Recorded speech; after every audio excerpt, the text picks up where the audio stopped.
there, it's John Hancock. Welcome back. I am joined in studio by a professor from the University of Missouri St. Louis. He is Professor Kenneth Thomas. He's an associate professor of political science at the University of Missouri St. Louis, and he has written the first study ever done in the state of Missouri on the effect of tax increment financing. You know, this is a very hotly contested debate in our town and in our country, and it has to do with the use of tax incentives to encourage developers to come and locate a facility in someone's town, city, or county. And it has to do with the waiving of fees and so forth that these businesses would otherwise have to pay. The idea is that it will bring more jobs and economic vitality to these areas. And conceptually, many politicians have embraced the idea of TIFs as a way to develop their local towns. State governments have passed TIF laws authorizing them for local jurisdictions as well.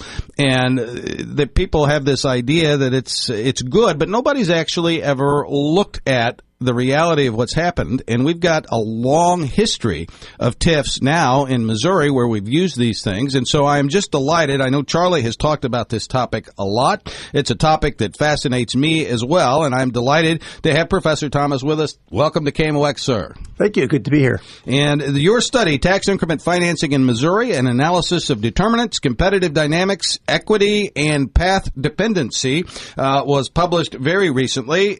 For the people at home who may not know, what exactly is a TIF?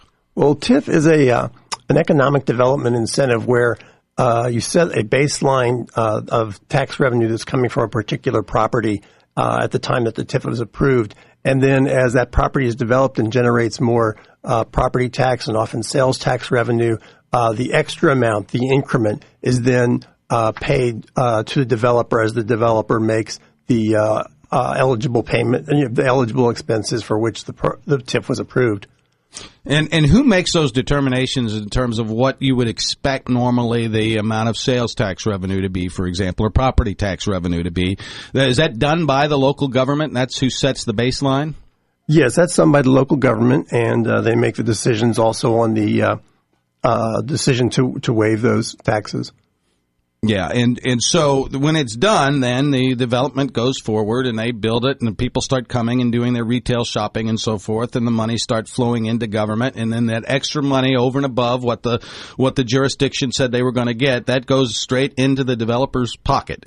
That's the way it works? Up to the amount of the TIF. I mean, often it may well be completed, the final amount that goes to the developer may well be completed before the expected time. But yes, up to that limit, it would go into the developer's pocket. Well, I can see why this is a good deal for the developer. The developer wants to go in and make as much money as they can. They're an entrepreneur, and entrepreneurs want to make money.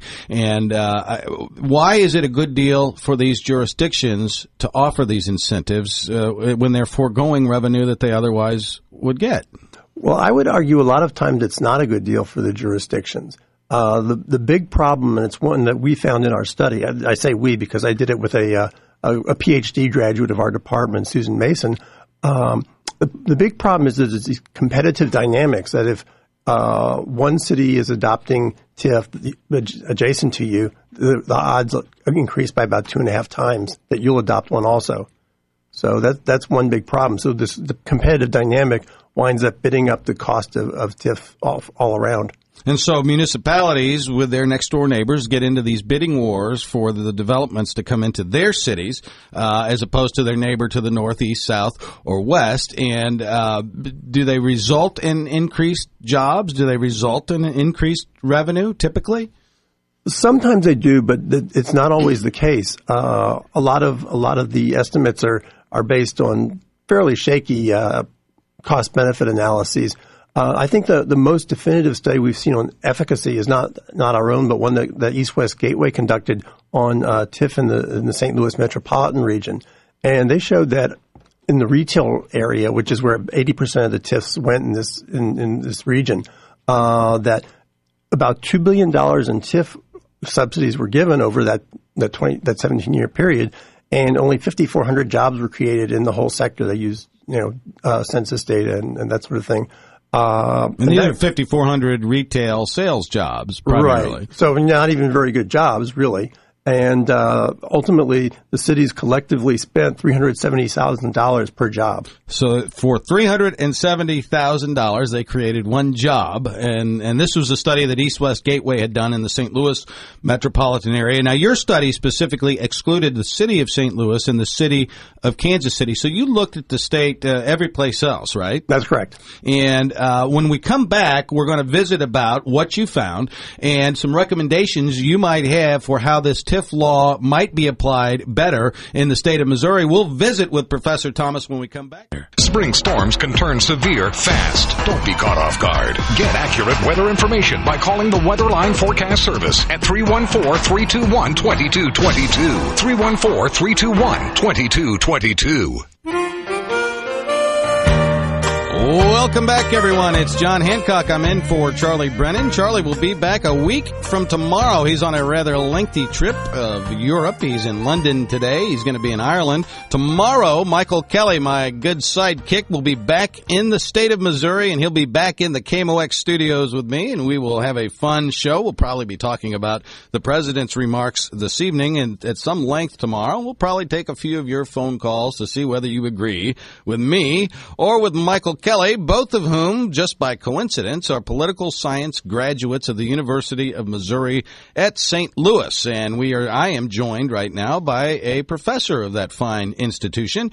He is Professor Kenneth Thomas. He's an associate professor of political science at the University of Missouri St. Louis. He has written the first study ever conducted on tax increment financing and its impact in the state of Missouri. Tax increment financing as an idea has been around for a couple of decades in Missouri, Professor Thomas. Where did the idea come from, and where did it begin? Yeah, to the best of my knowledge, it first started in California in about the late 1950s, where tax increment financing was introduced. But it spread fairly rapidly, and now I think all but one state has it.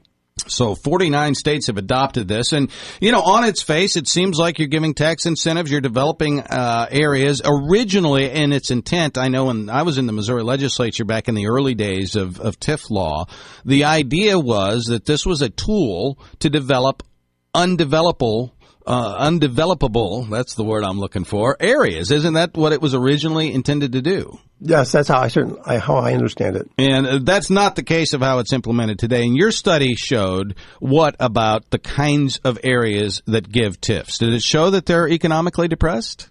What it showed was that poorer areas are actually a little bit less likely to give TIFs than richer areas are. So there's some pressure for exacerbating inequalities between municipalities. And so, which is counterintuitive to what the law was designed to do. It was designed to develop these very poor areas, and you're saying that more often than not, it gets used by richer municipalities or political subdivisions to encourage more development where they already have development. And how does the law allow that? Well, the law allows that because of the definition of blight. Basically, the courts have looked at blight as being a city-specific sort of thing.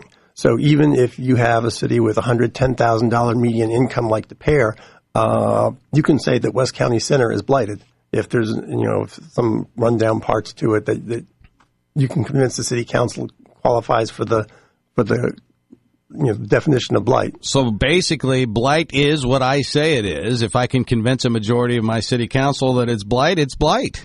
Effectively so, yes. And in your study, you suggest that there are some factors, some quantitative factors that ought to come into account when determining what is or is not blighted. Discuss some of those. All right. Well, we don't discuss blight per se, but we think in terms of municipal inequality in particular. And my thinking about this, I've written about this subject for quite a long time. And in fact, I have another book coming out that covers the whole world of development incentives worldwide. It's really that you should restrict these kinds of incentives, tax increment financing, tax abatement, transportation development districts. The whole thing should be restricted to areas that have objective criteria of economic deprivation. So poverty, high unemployment, or low fiscal capacity, most likely.